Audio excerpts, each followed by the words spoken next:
Bienvenidos y bienvenidas a Gota de Lluvia, un espacio para la promoción y difusión de la lectura infantil y juvenil en Radio Universidad Austral de Chile. Cada semana abrimos este espacio para conversar sobre libros, cuentos, autoras, mediadoras y experiencias que acercan la lectura a las niñeces y juventudes, ya sea en la casa, en la escuela o en la comunidad. Aquí compartimos historias, recomendaciones y voces que inspiran. Así que ponte cómodo, cómoda y deja que esta gota de lluvia ilumine la luna.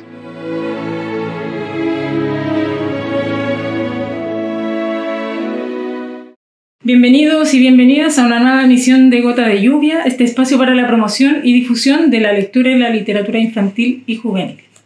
El día de hoy nos encontramos en las dependencias de la Seremía de la Cultura, de las Artes y el Patrimonio y tenemos el agrado de poder conversar con don Óscar Mendoza, que es el Seremi de esta cartera y que nos parece muy relevante también poder hablar con una de las autoridades, ¿cierto?, que justamente atiende a una de las temáticas que nos parece relevante.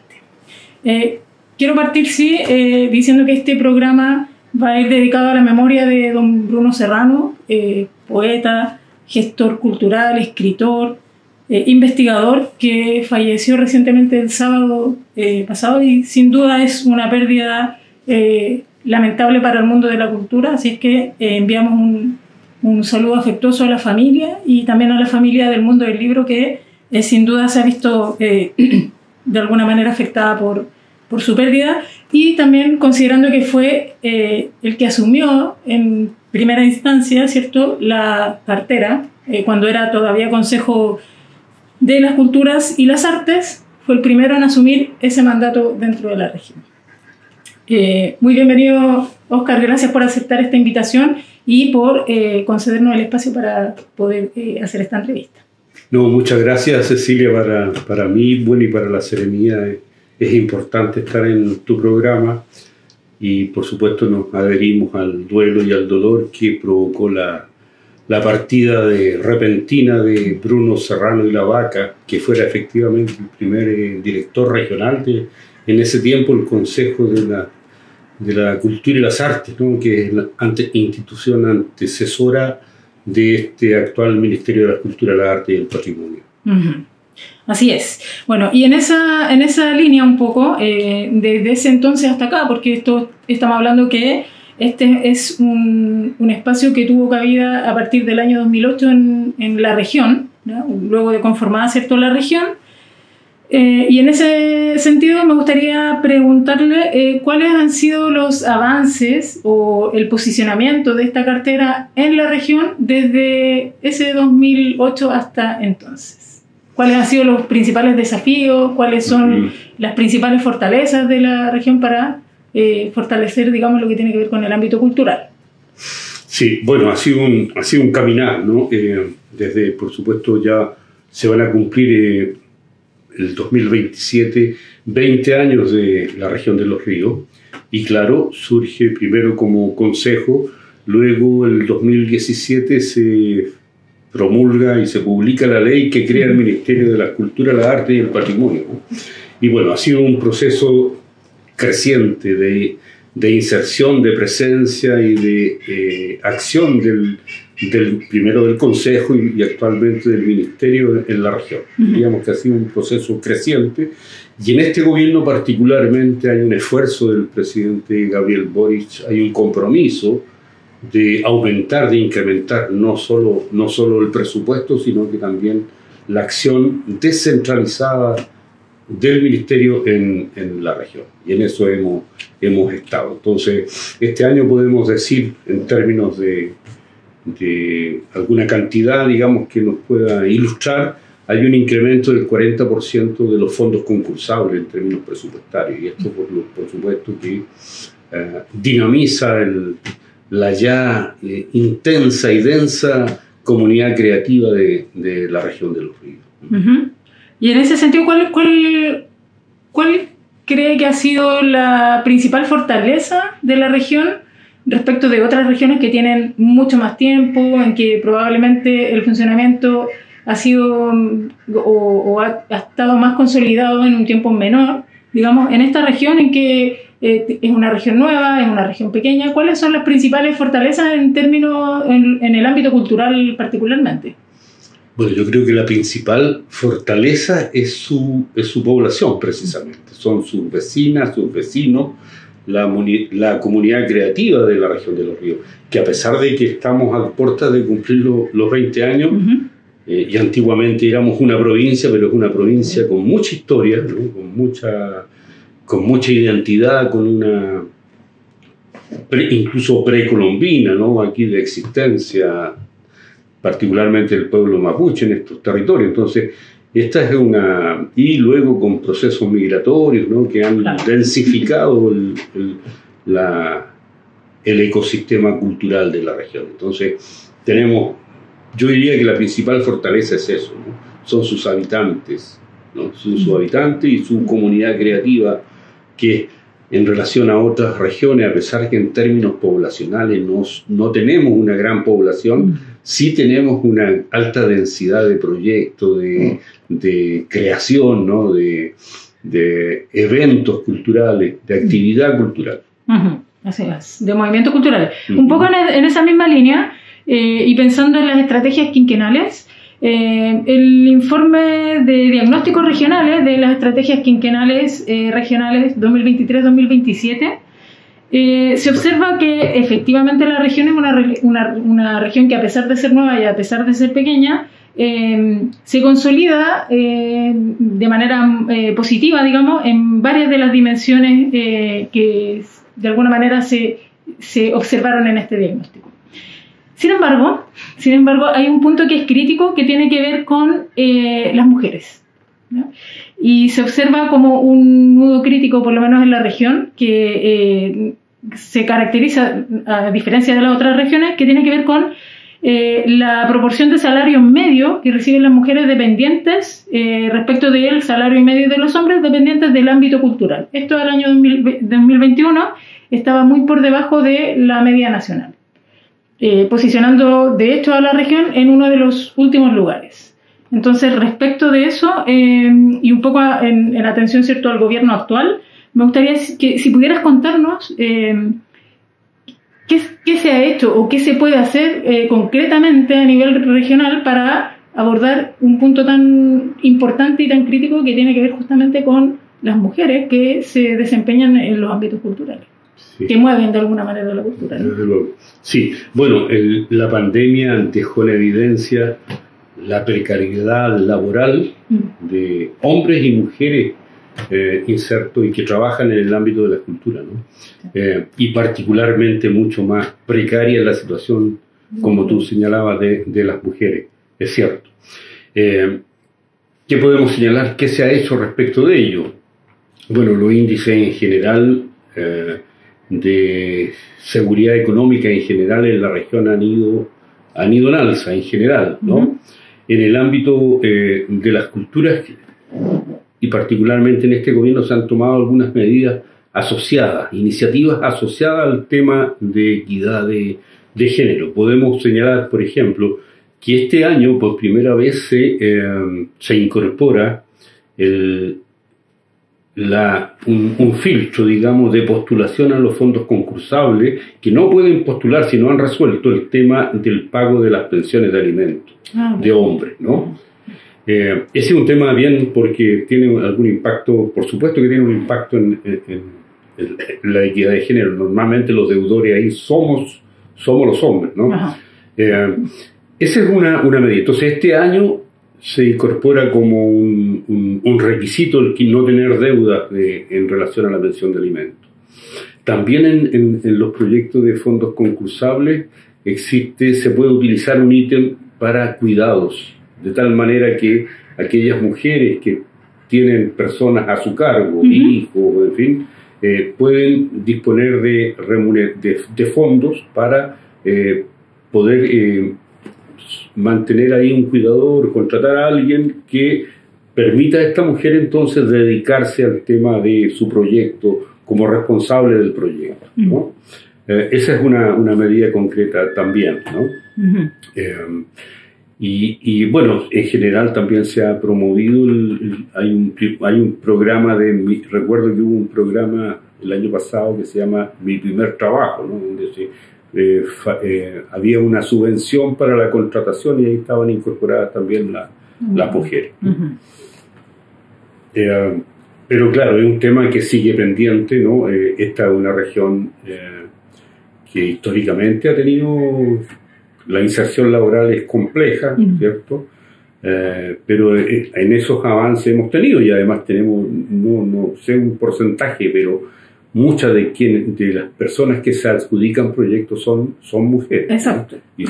Justamente pensando en que, claro. Y colectivos de mujeres. Nosotros, a propósito de eso, hemos trabajado con grupos, con colectivos de mujeres, y hace poco salió un catálogo de mujeres creadoras de la región de Los Ríos que vamos a ir ampliando, ¿no? De tal manera que ese catálogo, entre otros objetivos, tiene promover la inserción laboral, la contratación, que sean conocidas los municipios en quienes requieren servicios prestados por esas mujeres, tienen ahí donde recurrir, ¿no? Es una vitrina para quienes necesiten contratar servicios.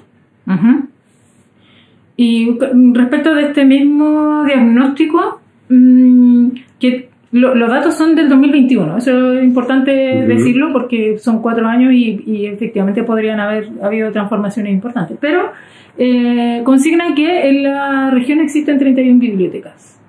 Ese es el número más o menos aproximado que se consigna por lo menos hasta el 2021. Y por otra parte, el informe de gestión del Sistema Nacional de Bibliotecas Públicas da cuenta de que a nivel nacional existe una cobertura de un 97% de acceso a las bibliotecas públicas, o que están de alguna manera vinculadas con las bibliotecas públicas. Sin embargo, dentro de la región hay un aspecto que es significativo, que dificulta en muchas oportunidades el acceso a dispositivos como bibliotecas públicas. Y en ese sentido pienso, por ejemplo, en Isla del Rey, que no cuenta con un dispositivo dentro de la isla que promueva el acceso o que permita el acceso al libro, a lo que ofrece una biblioteca. Por lo tanto, para que la población de Isla del Rey pueda tener acceso, por ejemplo, a libros o a la biblioteca, tiene que salir de la isla. Pienso también en localidades cercanas a Neltume, que también tienen ciertas barreras de acceso, y finalmente el acceso es una barrera importante en una región en que los índices de ruralidad son considerablemente altos. Sí. En ese sentido, me gustaría saber qué se ha hecho desde el Ministerio para resolver esta necesidad, sobre todo considerando que la política nacional del libro, la lectura, de las bibliotecas considera que la lectura es un derecho, y es un derecho fundamental. Absolutamente, no. Desde luego que sí. Bueno, se han hecho cosas allí, se han hecho actividades, se han destinado esfuerzos. Por un lado están las bibliotecas, en realidad, que no solo desde el Ministerio se conciben las bibliotecas como un lugar de préstamo de libros, ¿no? Sino que además son espacios de cultura, ¿no? De aprendizaje, de capacitación, de encuentro, de formación de organizaciones, y se están usando en ese sentido. En el Ministerio está el Servicio Nacional del Patrimonio Cultural, y allí está alojada la Coordinación Regional de Bibliotecas Públicas, que tiene un trabajo muy estrecho con las bibliotecas, tanto como establecimientos, decíamos, inmuebles, pero también hay una red de bibliomóviles muy interesante que trabajan en todos los territorios, ¿cierto? Pero claro, todos los esfuerzos en ese sentido son importantes, se deben seguir haciendo más. Yo estoy pensando, no sé, en la propia Isla Huapi, ¿no? Que también es un lugar, pero que la biblioteca de la escuela allí es un lugar de encuentro y de lectura también para la comunidad, ¿no? Pero claro, hay que seguir avanzando en biblioteca. De hecho, tenemos aquí un proyecto de biblioteca regional, ¿no? No solo de biblioteca, sino que de archivo y depósito, ¿no? que está en su fase de diseño, más allá de lo que teníamos previsto inicialmente, pero ese está en los tiempos todavía previstos, digamos, ¿no? Claro, en ese sentido, con respecto a la biblioteca regional, que es un pendiente, digamos, es un lugar que, además de ser la biblioteca regional, va a ser el lugar, digamos, donde van a estar albergados los archivos regionales. Y depósitos. Y en ese sentido, claro, justamente quería consultar sobre eso, porque es un desafío pendiente. Por ley debiera haber un archivo, digamos, regional que no existe al momento, hasta el día de hoy, y que de alguna manera repercute en un derecho que tiene que ver con el derecho al acceso a documentación y al patrimonio también, a la preservación del patrimonio. Entonces, en ese sentido, ¿qué falta para que se concrete efectivamente la biblioteca regional y deje de ser un sueño, proyecto, un horizonte cercano y pase a ser concretamente una realidad? Bueno, está en su fase de diseño, ¿no? Estos son proyectos que están asociados al Sistema Nacional de Inversión Pública, en fin, y que toman promedio unos 10 años de implementación de proyectos de esa envergadura, ¿no?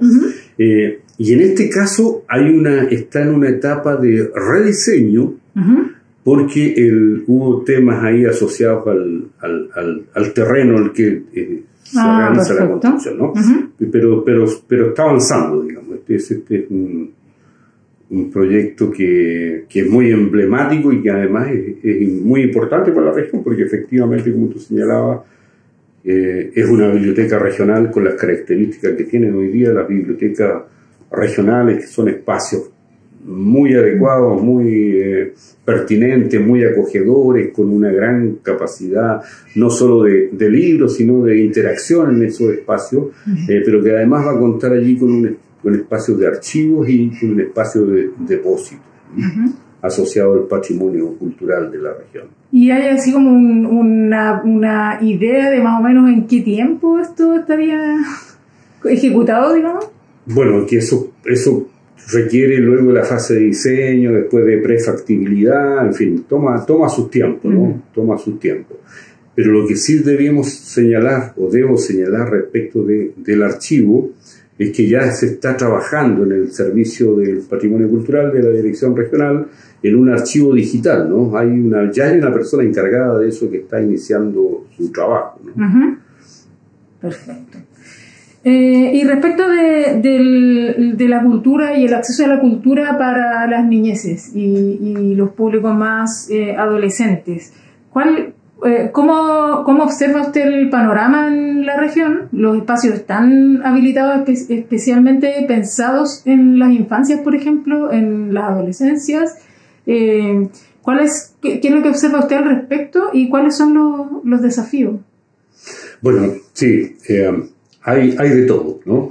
Pero ahí debemos señalar la existencia del CECREA, ¿no? El Centro de Creación, que es un centro precisamente para los niñas, adolescentes, ¿no? Donde puedan desarrollar toda su capacidad, su imaginación, ejercer el derecho a la creación, ¿no?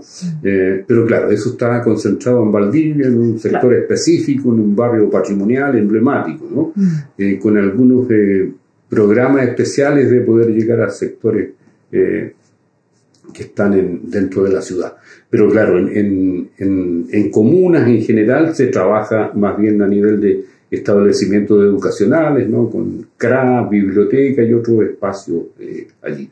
Allí tenemos programas especiales o destinados, digamos, a ese sector de población, ¿no? Como es los proyectos FAE, el programa Acciona, ¿no? Que este año estamos ejecutando mediante un convenio de colaboración con la Universidad de Los Lagos, ¿no? Y que en general se orienta a escuelas que están en sectores rurales de difícil acceso o de sectores vulnerables desde el punto de vista socioeconómico. Claro. Pero sí, ahí hay un espacio de desafío que debemos no perder de vista y seguir avanzando en en la generación no solo de espacio para niñez y la adolescencia, sino que para toda la comunidad cultural y para vecinos y vecinas de la región. Tenemos carencia de espacios culturales en general. Uh-huh. Nosotros hace poco lanzamos un catálogo de establecimientos culturales que permite tener una visión de lo que contamos en cada una de las comunas, ¿no? Uh-huh. Pero podemos decir que inmuebles como el Teatro Regional Cervantes, que es un lujo, está solo aquí, ¿no? El Teatro Galia, en Panguipulli hay otro, pero en otras comunas no hay. Nosotros podemos señalar a propósito de eso que el año pasado nos visitó la Orquesta de Cámara de Chile del Ministerio, ¿no? Y precisamente con la ópera Rita, ¿no? Y estuvimos la orquesta estuvo en comunas como Lago Arranco, ¿no? Y allí la experiencia se realizó en el gimnasio municipal, ¿no? Uh-huh. Aun cuando se habilitó, pero no es un espacio desde el punto de vista de la acústica, de todo, pero bueno, eso denota que hay que...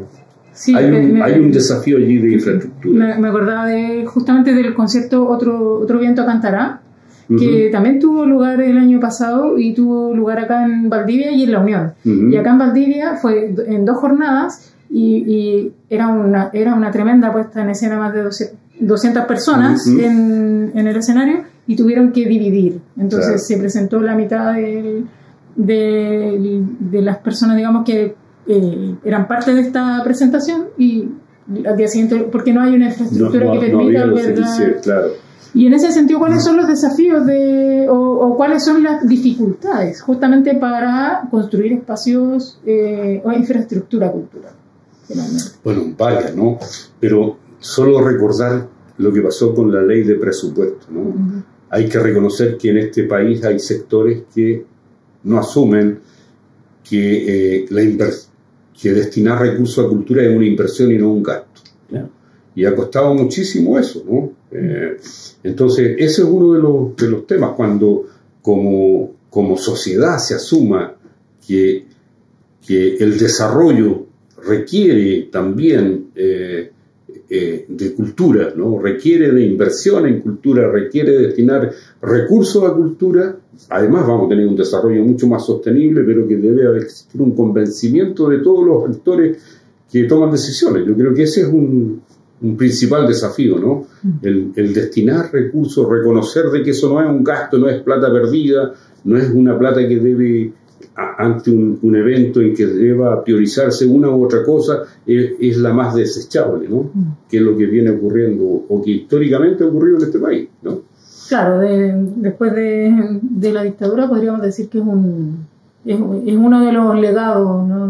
Bueno, por supuesto, y por eso que es un ministerio de reciente creación, ¿no? Claro. Refleja que últimamente se ha venido considerando que merece el estatuto de el estatus de un municipio, de un ministerio. Ajá. Y si tuviéramos que explicarle a la gente por qué merece estatus de ministerio, ¿cuál es la importancia de que la gente acceda a la cultura? ¿Cuál es esa relevancia? Sobre todo pensando que en estos discursos que empiezan a surgir, digamos, de que hay que acabar con el Ministerio de Cultura, que es un derrochadero de plata.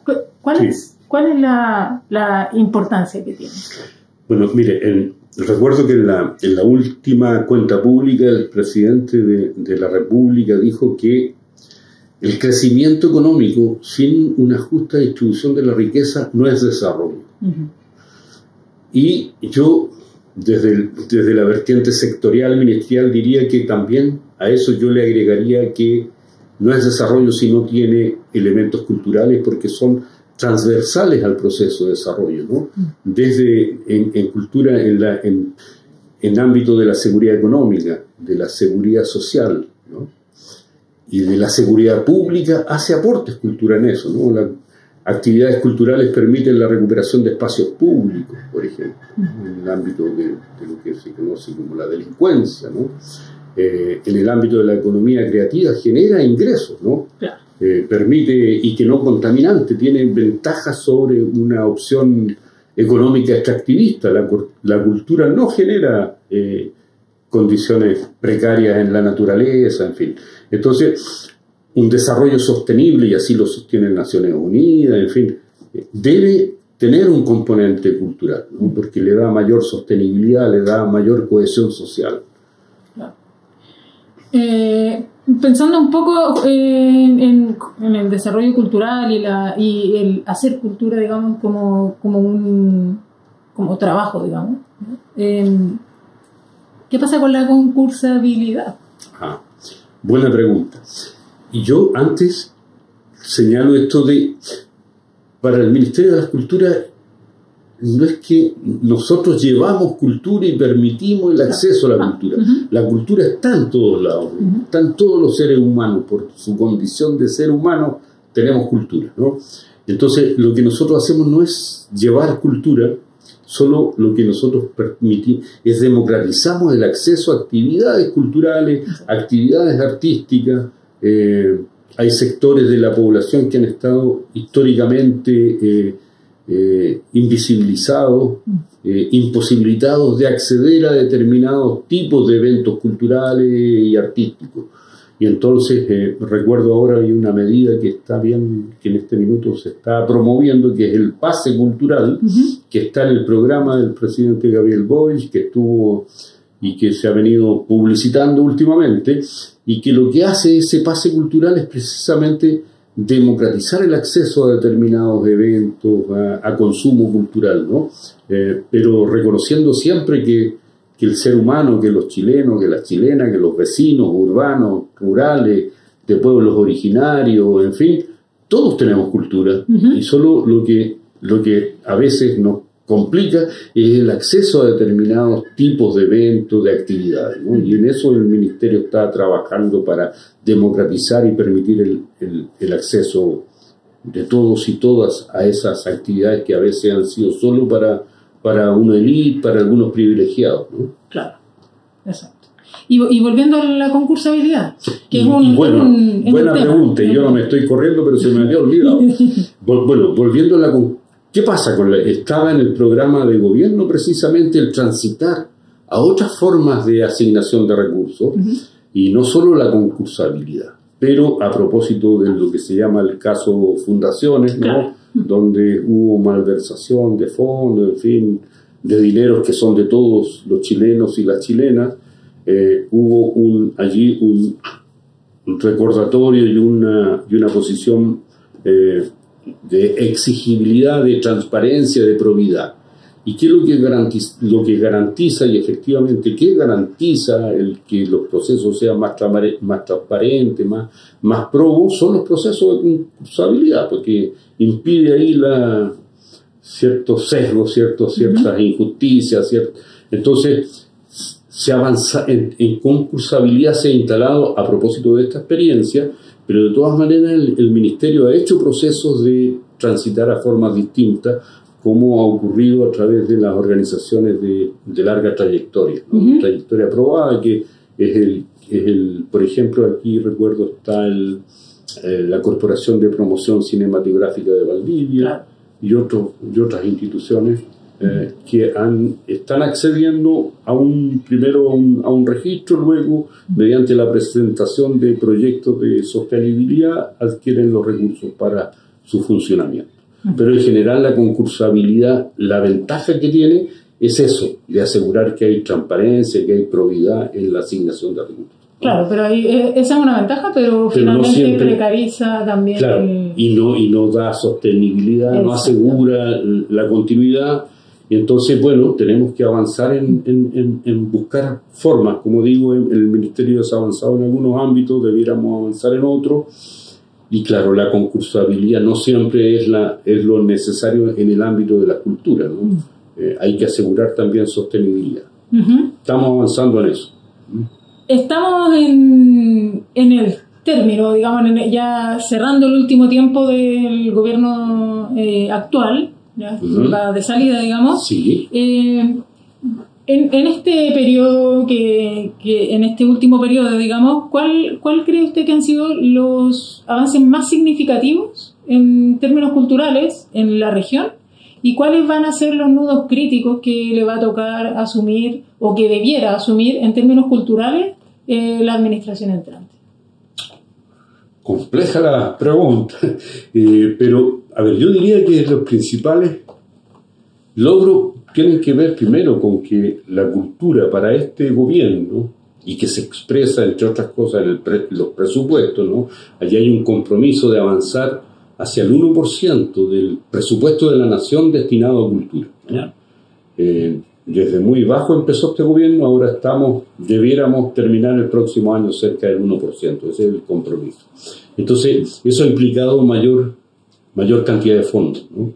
En el caso de los fondos concursables han aumentado, como decía, en un 40%, ¿no? Entonces, eso ha permitido llegar a personas, a organizaciones, a colectivos nuevos. Se ha ampliado entonces la participación en los fondos, ¿no? Eso significa que se han democratizado ha permitido a la comunidad creativa, pero también a los vecinos acceder a distintos ámbitos, actividades en cultura, en las artes, en patrimonio. Programas nuevos. Tenemos un programa muy interesante que se llama Punto de Cultura Comunitaria, que es un programa que ya en la región tenemos 30 puntos de cultura. En 8 comunas estamos avanzando y tenemos como objetivo este año que a lo menos haya un punto de cultura en cada una de las 12 comunas, ¿no?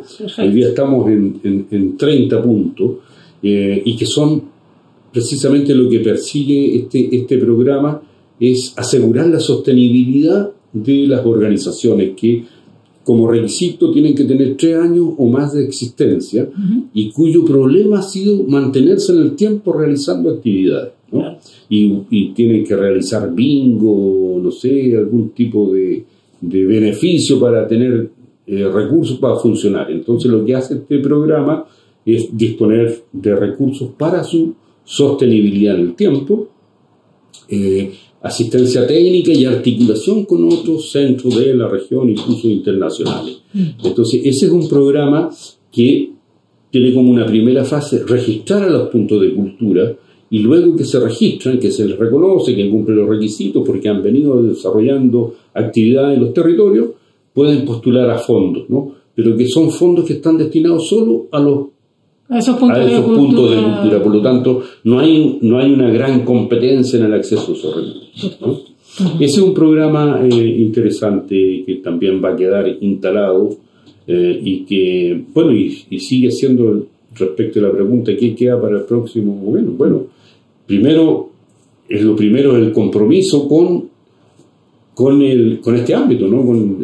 Con cultura, con arte, con patrimonio. Es darle la importancia y que esa importancia se expresa, entre otras cosas, en el presupuesto de la nación, el mantener la categoría institucional, ¿no? de ministerio, ¿no? Porque se escucha por allí, ¿cierto?, que algunos dicen, bueno, no debiera existir este ministerio y basta que lo pongamos como algo alojado en otro lado, ¿no? Bueno, esos son los desafíos, pero también hay desafíos respecto de ampliar el estatuto de los trabajadores y trabajadoras de la cultura, ¿no? Ampliar en términos de seguridad social. Ese es un desafío al que debemos avanzar, que está asociado también a la reforma previsional que ya hay, pero que debemos seguir ampliando, ¿no? Bueno, los desafíos son varios, pero en la región hay, yo diría que una fortaleza es esto, ¿no? La comunidad creativa, tenemos alta participación, hay muchos creadores, hay muchos poetas y hay muchos artesanos y artesanas. A propósito, hay una ley en el Parlamento sobre una ley de artesanía que debiera cambiar el carácter que tiene la artesanía hoy día, también precaria, ¿no? Con esta nueva ley, ¿no? Así es que los desafíos son varios. Hartos pendientes. Claro, pero que ya se están, o sea, el gobierno del presidente Gabriel Boric presentó esta ley en el Parlamento y ya se está discutiendo, como la nueva legislación patrimonial que también fue presentada a fines del año pasado para transformar el Consejo Monumento, que casi siempre es un dolor de cabeza para nosotros, ¿no? Pero en realidad es una institución que este año cumple 100 años. ¿no? Entonces allí se propone transformarlo en el Consejo de los Patrimonios Culturales, ¿no? Y descentralizando su acción, concentrando en este consejo algunas cosas, pero también en las regiones se descentraliza y muchos de los trámites y de las decisiones se toman en las regiones. Se ha avanzado, pero queda harto camino por recorrer. Estamos llegando al término del tiempo, al tiempo de la entrevista, pero tenemos el clásico ping-pong. Ya. Entonces, yo pregunto, usted responde rápidamente. Ya. Vamos entonces con el ping-pong. Ping-pong con Oscar Mendoza. ¿Primer libro que te cautivó? La exploración Fawcett. Un libro antiguo que muy interesante. ¿Persona que te motivó a leer? Mi madre y mi padre, yo diría, ambos. ¿A qué personaje literario te hubiese gustado acompañar en sus aventuras? A este mismo Fawcett, que construyó el ferrocarril en la Amazonía y tuvo experiencias muy interesantes con pueblos originarios. ¿Con qué autor o autora te gustaría tomarte un café?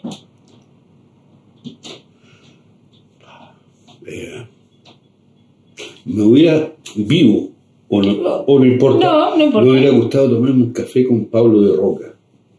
Wow. ¿Lectura física o lectura digital? Física, no es lo mismo. ¿Eres usuario de biblioteca? Poco. ¿Por qué?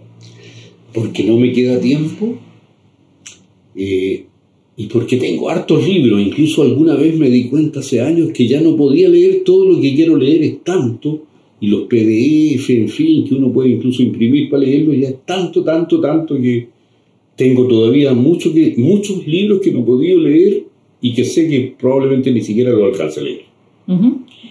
¿Qué lees hoy? Y lo tengo aquí al lado, ¿eh? Mire, estoy leyendo esto, que se llama Teoría de los Ensamblajes, de un filósofo mexicano que se llama Manuel de Landa, que he ido descubriendo de a poco. Es súper interesante porque, yo hace poco terminé un magíster en la universidad y lo hice en lo que se llama la teoría del actor red. ¿Ya? Que en ciencias sociales hay un cambio de paradigma. Dice, mire, no solo son los seres humanos los que hacen la realidad, los que construyen, sino que son los objetos también, los seres humanos, los seres inanimados, la naturaleza, no existe eso. Entonces, son tan importantes en el análisis y determinantes en lo que sucede, en que también los seres no humanos, los árboles, las cosas, los objetos son determinantes en la construcción de realidad. Y entonces ahí hay una teoría del actor red que plantea eso, de uno de los destacados, Bruno Latour. Y leyendo a él, llegué a otro autor que se llama Graham Harman, que él plantea lo que se llama la ontología orientada a objetos, las 3 O. Y a partir de leer a este autor, llegué a Manuel de Landa, que es un joven filósofo existente ahora, contemporáneo, mexicano súper interesante, que también va perfeccionando esta teoría y que él llama la teoría de los ensamblajes. En realidad estoy metido en ese rollo por ahora. Y por último, ¿qué le dirías a quienes dicen que la biblioteca regional no es una prioridad? Le diría que es una prioridad, que necesitamos no solo una biblioteca regional, necesitamos muchas bibliotecas en muchos espacios, concibiendo sí las bibliotecas no solo como un espacio de entrega de recepción de libros, de préstamo de libros, sino como un espacio de construcción de identidad, de pensamiento crítico, de encuentro, en fin. En ese sentido no solo falta una biblioteca regional, sino que muchas bibliotecas. Pero lo que ya tenemos son muy bien utilizadas en cada escuela. Aquí hay una escuela vecina, no sé, la Leonardo da Vinci, por ejemplo, que utiliza intensamente su espacio y una intensa relación con la comunidad, súper interesante también. Saludamos ahí a Marion, que es la encargada de la biblioteca. Muy bien, y para terminar, hay un juramento que hacen todos quienes pasan por Gota de Lluvia. Así que escuche con atención. Muy bien. Gota de lluvia de José Emilio Pacheco. Una gota de lluvia temblaba en la enredadera. Toda la noche estaba en esa humedad sombría que de repente iluminó la luna. Óscar Mendoza, ¿juras hacer lo posible porque desde el rol que te toque vas a hacer lo posible para que las bibliotecas, la cultura sean esa luz de luna que iluminen a los niños, niñas y jóvenes de la región? Sí, prometo hacer eso. Perfecto. Muchas gracias, Óscar, por darte el tiempo de tener esta conversación, por prestarnos el espacio también y nada, pues, agradecer también el trabajo que se realiza. No, yo agradecer a ti, Cecilia, el haber llegado hasta acá y haber estado interesado en lo que estamos haciendo, y nosotros por supuesto muy disponibles a contribuir en lo que sea con tu programa, y yo sé que además tú eres también una actriz del ecosistema cultural de la región, y agradezco entonces el trabajo que realiza. Muchas gracias. Muy bien, terminamos entonces con este Gota de Lluvia y nos encontramos en un próximo capítulo. Chau, chau. Chao.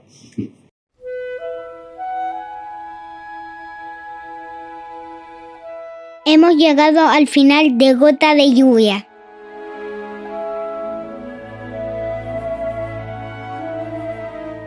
Gracias por acompañarnos en este encuentro semanal donde la lectura infantil y juvenil es protagonista.